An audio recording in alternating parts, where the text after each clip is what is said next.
I'm Mark Fortman. I'm Director of Operations for School District 197. I'm Lisa Johnson. I'm the Sustainability Manager, and the name of our program is called Live Green. Our department has always been looking for ways to save money and save energy and reduce waste. Solar energy was a logical place to turn. Impact Power Solutions was the first solar vendor that came to us that provided a solution that didn't cost money up front. We started first with solar arrays on rooftops. They're awesome, but they're smaller. In order to meet our electricity needs, we moved to community solar.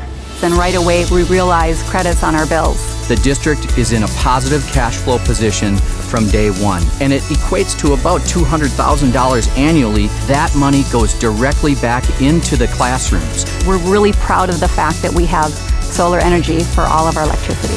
It feels great doing something that is a positive impact both financially and for our environment.